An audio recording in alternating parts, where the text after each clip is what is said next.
सुचि विश्वास जी, ये बताइए कि जिस तरीके से पूरी स्थितियां बन रही हैं, क्या होना चाहिए? क्योंकि ये जो हालात हैं ये केवल सांप्रदायिक सौहार्द नहीं, कानून व्यवस्था के लिए भी खतरनाक हैं। कभी भी स्थिति अगर बिगड़ गई तो संभाले नहीं संभलेगी। देश ने कई ऐसे दुर्भाग्यशाली क्षण देखे हैं।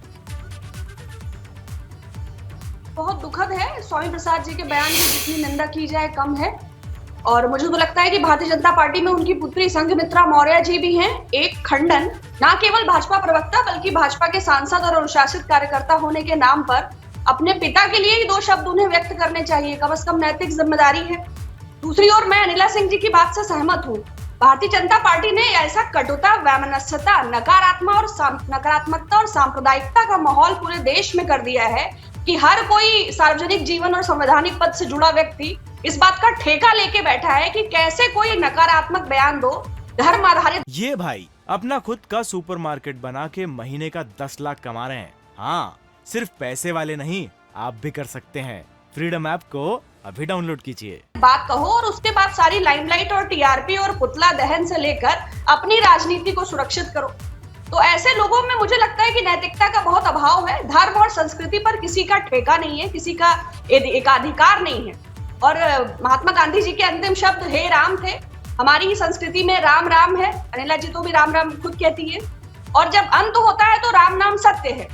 तो ऐसे में जो राम नाम के दुरुपयोग से अपनी राजनीति सुरक्षित करते हैं, मुझे तो लगता है उनका लौकिक और पारलौकिक दोनों ही जीवन खतरे में है।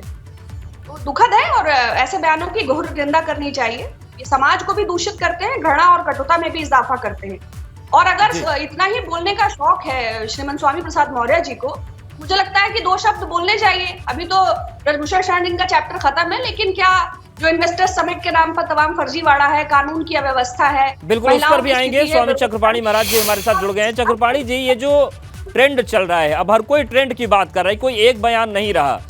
बिहार में वहाँ के शिक्षा मंत्री कह देंगे कि सांप और दूध लेके आ जाएंगे। यहाँ स्वामी प्रसाद मौर्य रामचरितमानस पर बोल देंगे। उसके बाद कहीं सरस्वती पूजन पर रोक लग जाएगी, फिर कहीं पर कोई कुछ बवाल खड़ा कर देगा। ये जो ट्रेंड चल रहा है कैसे रुकेगा?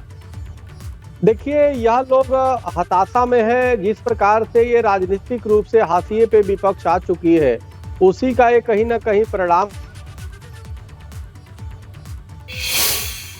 वोट का ध्रुवीकरण करे। इसीलिए कभी बिहार में चंद्रशेखर जी, तो कभी उत्तर प्रदेश से प्रसाद मौर्य, कभी आप देखिए कितनी दुर्भाग्य की बात है कि बीजेपी से लड़ते लड़ते ये लोग राष्ट्र से लड़ने लगते हैं, बीजेपी से लड़ते लड़ते हिंदुत्व से लड़ने लगते हैं, बीजेपी से लड़ते लड़ते रामचरितमानस और भगवान श्री राम से लड़ने लगते हैं। तो ये बड़ा राजनीति का गिरता हुआ अवसर है और हिंदू समाज जो है निश्चित रूप से ऐसे लोगों को क्षमा नहीं करेगा। हमारी हिंदू महासभा हर जगह इनके खिलाफ धरना प्रदर्शन और इनके खिलाफ एफआईआर दर्ज करवा रही है।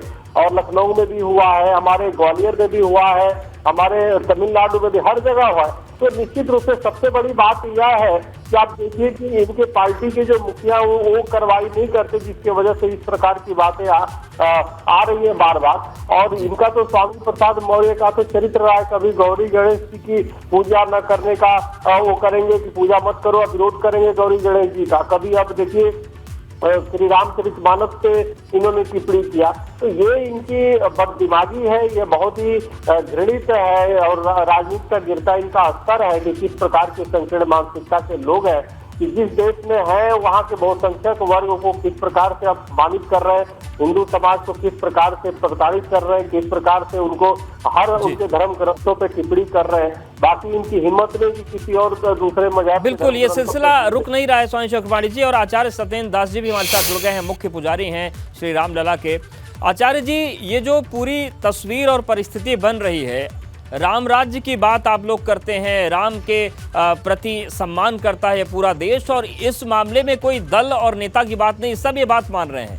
फिर ये जो लोग हैं जो विरोध कर देते हैं राम का, रामचरितमानस का, रामायण का, तमाम किरदारों का, ये कौन लोग हैं और क्यों कर देते हैं? महाराज जी, कुछ समझ पाए क्या आप? अब तक लंबा विरोध देखा है आपने?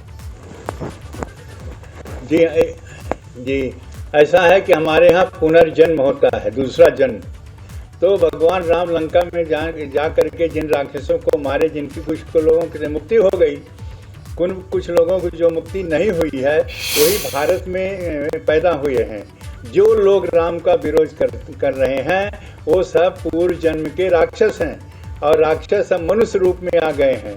तो मनुष्य रूप में आने के बाद में उटपटांग और राम के ऊपर, रामायण के ऊपर इस प्रकार के विरोध दर्शा रहे हैं, जो बिल्कुल गलत है। और जो भी स्वामी प्रसाद मौर्य जी ने कहा है वह बिल्कुल गलत है। उसको एक पैसे का रामायण का ज्ञान नहीं है। मैं समझता हूँ कभी रामायण वो देखा भी नहीं हुआ, पढ़ने की बात छोड़ दीजिए।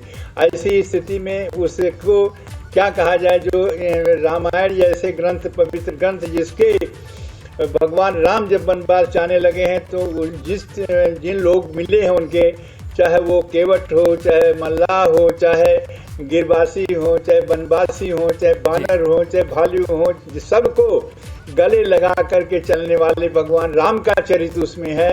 और ऐसे बात ही कह रहे हैं कि नहीं ये तो दलित विरोधी है और ये रामायण इसको बैन करना चाहिए। जो बात वो कहा है वो सब एक भी गलत, सही नहीं है, सब गलत है और सब बनावटी है। और ये मानसिकता, दूषित मानसिकता है रामायण के पर, भगवान के ठीक है, लेकिन सवाल ये है कि मानसिकता कैसे दूर होगी। लेकिन अनिला जी, मेरा एक सवाल आपसे है कि जो भी माहौल बन रहा है, जो खराब हो रहा है, उसमें सत्ता की बड़ी जिम्मेदारी हो जाती है। संजय निषाद जी आपके मंत्री हैं, कई बार वो भी विवादित बात बोल देते हैं राम के जन्म को लेकर। शिलालेख लिखा, 22 प्रतिज्ञाओं वाला जो शिलालेख है, जिसमें ये साफ तौर से लिखा है कि राम, कृष्ण, गणेश, लक्ष्मी को हम नहीं मानते, हम उनकी पूजा नहीं करेंगे। वहां पर जाकर आपके केंद्रीय मंत्री शीश नवाते हैं। तो ये माहौल कैसे सुधरेगा? एक तरफ तो आप लोग विरोध कर रहे हैं आपकी पार्टी की जो विचारधारा है या जो राष्ट्र की विचारधारा है, लेकिन आपके बीच से भी तो लोग जाकर वो काम कर रहे हैं जो नहीं करने चाहिए। देखिए, जहाँ तक निषाद जी की विषय है, बिल्कुल वो हमारे कोएलिशन पार्टनर है, इसमें कोई दो राय नहीं है। जो भी उन्होंने कहा है, अगर कोई भी हो, चाहे वो निषाद साहब हो या कोई भी व्यक्ति हो, किसी भी राजनीतिक दल से आता हो, FIR अगर लॉन्च होती है और कानूनी कार्रवाई जो भी कानून कहता है, तो डेफिनेटली जो कानून है वो अपना काम करेगा।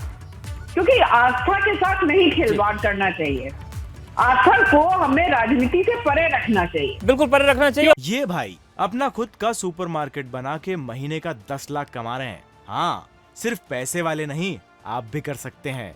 फ्रीडम ऐप को अभी डाउनलोड कीजिए।